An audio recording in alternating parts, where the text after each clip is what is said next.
Terima kasih saudara, Anda masih bersama kami di Kompas Petang, saya Cynthia Rompas. Lembaga survei Indikator Politik Indonesia merilis elektabilitas paslon Pilpres 2024. Hasilnya ada stagnasi elektabilitas salah satu paslon sehingga terbuka Pilpres dilakukan 2 putaran. Survei elektabilitas terbaru pasangan Capres dan Cawapres dilakukan dari 30 Desember hingga 6 Januari dengan metode tatap muka. Direktur Eksekutif Lembaga Survei Indikator Politik Burhanuddin Muhtadi menilai ada stagnasi elektabilitas pasangan Prabowo Gibran dari hasil survei sebelumnya. Sementara elektabilitas pasangan Anies dan Muhaimin mengalami kenaikan. Burhanuddin menyebut jika stagnasi elektabilitas suara Prabowo berlanjut, maka ada kemungkinan Pilpres 2 putaran.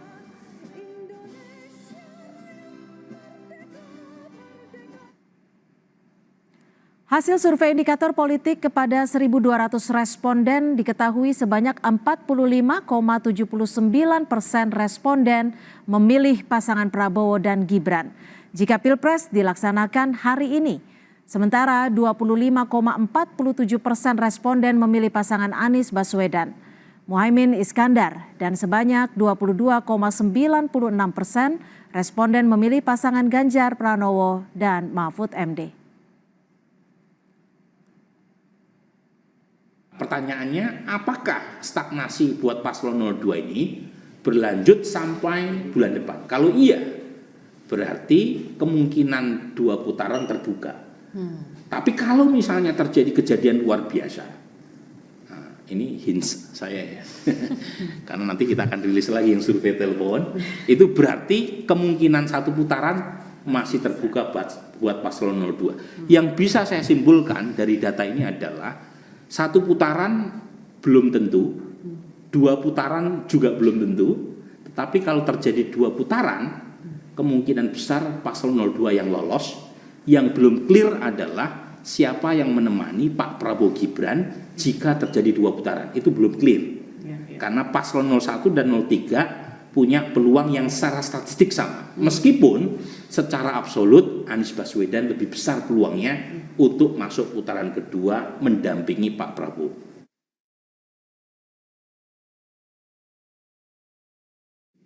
Sementara hasil survei Litbang Kompas yang dilakukan dari tanggal 29 November hingga 4 Desember kepada 1.364 responden. Hasilnya Prabowo Gibran memperoleh elektabilitas 39,3%, sementara paslon Anies Baswedan dan Muhaimin Iskandar memperoleh 16,7%, dan paslon Ganjar Pranowo Mahfud MD memperoleh 15,3%. Survei Litbang Kompas juga menunjukkan sebanyak 28,7% belum menentukan pilihan. Lantas jika Pilpres akan berlangsung 2 putaran, bagaimana strategi paslon untuk menaikkan suara dan merebut suara pemilih yang belum menentukan suaranya?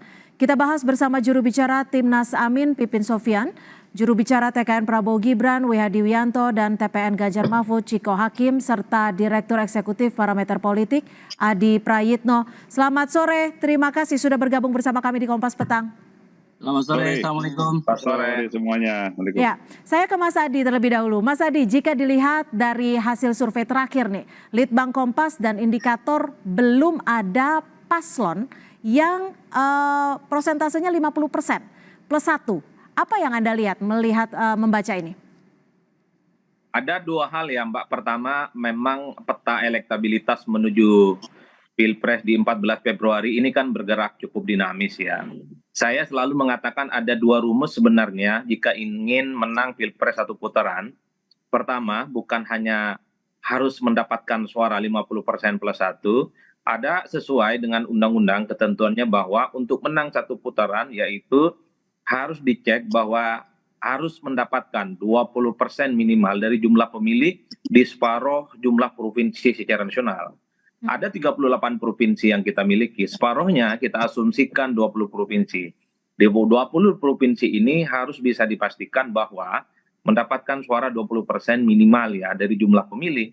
Percuma mendapatkan 50% plus sekian kalau sebaran pemilihnya di 20 provinsi ini tidak mendapatkan 20% minimal. Ini yang menurut saya perlu diperhatikan secara serius karena itu sesuai dengan aturan undang-undang. yang saya kira memang harus didetailkan. Di survei-survei seringkali ini tidak dimunculkan secara aklamatif ya. Kira-kira misalnya Pak Prabowo itu menang di beberapa provinsi, kemudian Pak Ganjar di beberapa provinsi, dan Anies di beberapa provinsi. Ini tentu untuk memastikan sebenarnya siapa yang lebih memungkinkan untuk lolos di satu putaran atau ada kemungkinan lolos di putaran kedua. Nah, yang ketiga Mbak Cynthia, kalau Ya. kita dulu menganggap bahwa Jawa itu adalah kunci, betul Jawa adalah kunci, tapi dengan asumsi bahwa itu tidak ada putaran kedua.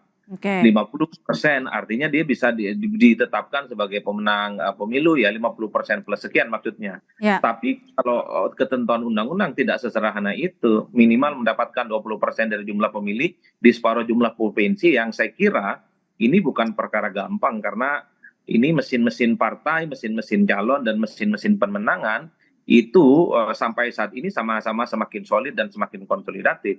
Dulu memang waktu deklarasi awal-awal pasangan capres dan cawapres, Prabowo Subianto yang saat itu elektabilitasnya 36% langsung melonjak secara signifikan karena terafiliasi misalnya dapatkan dukungan signifikan dari pendukung Pak Jokowi, tapi praktis setelah itu momentum politiknya belum didapatkan kembali. Oleh karena itu, kalau kita membaca data-data survei, ini kan bukan data absolut, tapi data-data artinya masih bisa berubah ya, Mas Adi ya? Iya, datanya prediksi bisa naik dan bisa turun. Baik, tergantung kerja-kerja politik di lapangan. Oke, saya ke Pak Wihadi. Pak Wihadi, ini kalau dilihat Anda Prabowo Gibran paling besar 45,79%.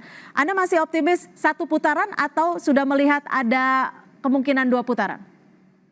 Ya, saya dalam hal ini PKN masih optimis untuk bisa mendapatkan tambahan lagi sehingga menjadi satu putaran. Karena kalau kita melihat daripada survei yang dilakukan oleh indikator itu kan pada saat akhir tahun. Jadi memang pada saat akhir tahun itu memang tidak ada pergerakan, dan saya kira boleh dikatakan kader-kader kita pada saat itu tidak mungkin istirahat sehingga masih tidak bergerak secara signifikan. Jadi saya kira setelah ini kita akan genjot terus kader-kader kita, dan saya kira 5% ini dengan segala sesuatu yang kita lihat sekarang perkembangan, saya kira cukup untuk bisa kita melihat bahwa ya optimis untuk bisa mendapatkan ketambahan 5% lagi.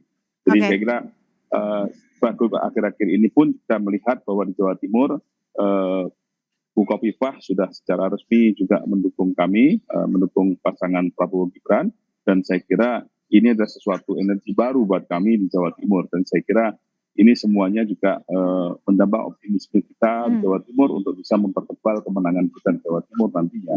Jadi saya kira kita tetap optimis. Baik, kalau dari Mas Pipin sendiri seperti apa? Apakah akan mengubah strategi agar bisa mempertahankan suaranya, atau sudah berpikir untuk melebur kemana nih? Yang sebelum ke sana saya ingin menyampaikan terima kasih, apresiasi yang setinggi-tingginya kepada seluruh pendukung, relawan, tim sukses dan partai politik yang sudah mendukung Pak Anies Baswedan dan Gus Muhaimin pada Pilpres kali ini. Saya kira dulu selalu Pak Anies dan Gus Muhaimin itu di peringkat 3, tetapi saat ini berbagai survei termasuk indikator kemarin sebelumnya CSIS dan beberapa lembaga survei sebelumnya menunjukkan tren positif kenaikan yang signifikan untuk Amin. Dan saya kira ini Amin naik tanpa ada logistik yang besar ya. Semua masyarakat menunggu kapan bansos atau logistik dari Amin. Mereka ternyata tidak ada. Memang kami tidak punya sumber daya yang berlebih, sehingga alhamdulillah luar biasa mereka gotong royong bahu-membahu.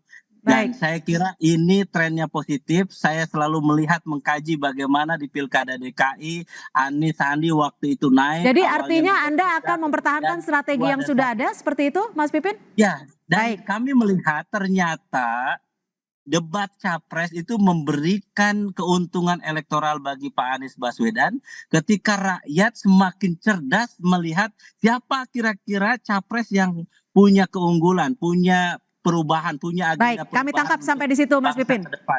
Kami Jadi tak akan bagi sampai di kami situ. Saya saat akan ini ke Mas Ciko bahwa ya. koalisi saya kira dengan siapapun kami akan terus berusaha yang terbaik dulu. Oke. Kalau bisa menang satu putaran, kalau enggak Baik. minimal kita masuk ke putaran kedua. Baik, Mas Ciko, gimana nih survei Ganjar Mahfud 22,96%, artinya di nomor ketiga. Apakah akan mengubah strategi setelah melihat survei ini? Mas Ciko, Sorry. ya silakan. Seperti saya sering katakan, semua hasil survei dari lembaga survei manapun tentunya menjadi catatan dan menjadi salah satu acuan bagi kami dalam melakukan gerak-gerak dalam kampanye kami dan mengatur strategi kami. Tetapi tentunya kami juga mempunyai hitungan-hitungan sendiri yang tidak hanya berbasis survei yang kita lakukan secara oleh internal, tapi juga FGD seluruh daerah, dan juga turun-turun canvassing door to door ke bawah.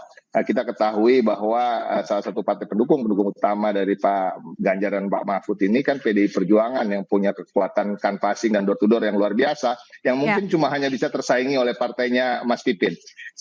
Tetapi pada prinsipnya itu juga jadi ukuran juga, itu menjadi ukuran bagi kami juga, sentimen di media sosial dan lain-lain. Nah, kita justru sama sekali tidak ingin mengubah strategi karena saya tidak ingin menyampaikan apa yang menjadi hitungan-hitungan kami, tetapi pada prinsipnya kita tadi disampaikan oleh hasil absolut ya, hasil survei itu kan prediktif, dan tadi juga dikatakan banyak akan terjadi perubahan, dan juga sering kita punya pengalaman di 16 data survei yang memenangkan Pak Prabowo Hatta, ternyata Pak Prabowo dan Hatta kalah, ya kan. Pak Anies juga di Pilkada DKI selalu berada di urutan ketiga, ternyata akhirnya muncul sebagai pemenang. Nah, ini tidak akan mengubah strategi kami, karena itu juga akan justru membuat blunder nanti gerakan-gerakan kami ke bawah, karena kami merasa we are on the right track, dan bahkan masih ada kesempatan untuk kita menang satu putaran, dan kalaupun 2 putaran ya kita lihat lagi nanti. Oke, baik. Mas Adi, kalau kita lihat ini sebelumnya dinilai bahwa indikator melihat ada stagnasi survei untuk pasangan Prabowo Gibran. Apakah Anda melihat stagnasi yang sama? Tapi dijawabnya selepas jeda. Tetap bersama kami di Kompas Petang.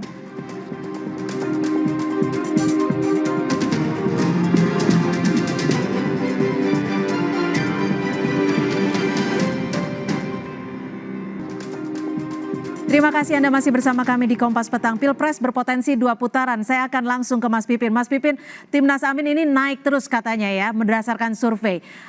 Kalau melihat potensi ini, perebutan wilayahnya akan gencar kemana nih kira-kira dari paslon 1?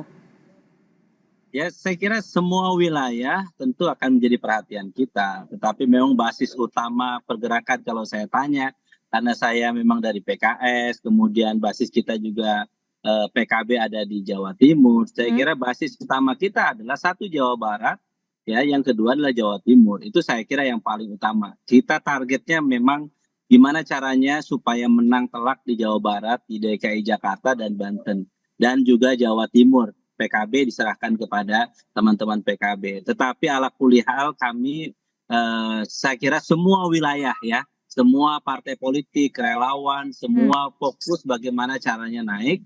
Dan yang kami yakini adalah bahwa tren positif Pak Anies ini semakin orang kenal siapa Pak Anies, program Desak Anies juga luar biasa, banyak yang nonton. Nanti debat ke-4 dan ke-5 kami yakin juga akan menaikkan elektabilitas kami. Jadi kami ucapkan terima kasih, apresiasi, terima kasih kepada semua pendukung Anies Mohaimin. Ya, Pak Wihadi kan yakin betul nih katanya tetap yakin akan satu putaran. Wilayah yang akan direbut kira-kira wilayah mana nih supaya bisa mencapai satu putaran ini?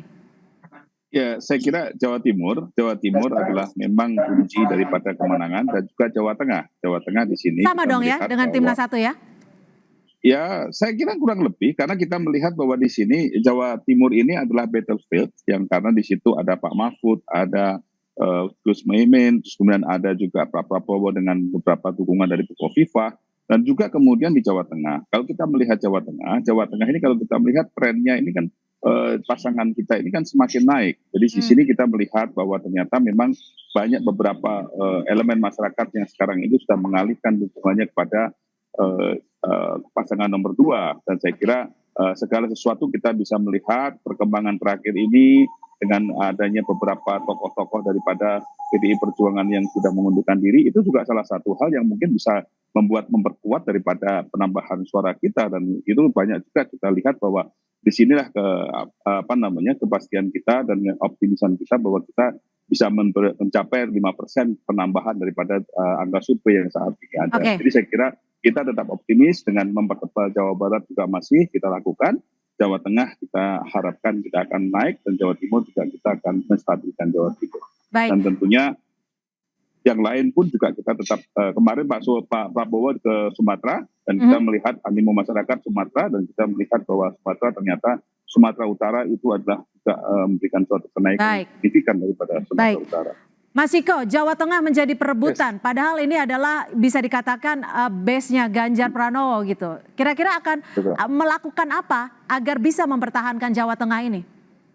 Kami tetap melakukan apa yang selama ini kami lakukan, ya, turun di sana, door to door, canvassing, baik itu relawan maupun caleg-caleg dari semua partai pendukung, khususnya partai PDI Perjuangan yang memang juga sebagai partai yang dominan di Jawa Tengah dan juga di Jawa Timur. Sampai hari ini surveinya kalau saya lihat PDI Perjuangan masih di atas, memang Gerindra mepet-mepet terus, ya kan, berusaha mepet, tapi kita masih optimis bahwa Jawa Tengah dan Jawa Timur masih dalam dominasi kita. Tetapi juga mari kita bicara juga daerah-daerah lain, tentunya Sumatera Utara. Nah, tadi yang disampaikan oleh Mas Adi, karena memang fokus kita bukan hanya untuk menjaga kemenangan dalam presentasi popular vote atau suara terbanyak, tapi juga menjaga provinsi-provinsi, sehingga kalaupun kita harus bisa menang satu putaran itu kan harus 20% dari setiap 20 provinsi yang ada, dan juga kalau nggak bisa menang minimal kita menjaga supaya nggak ada yang mendapatkan 20% di 20 provinsi itu.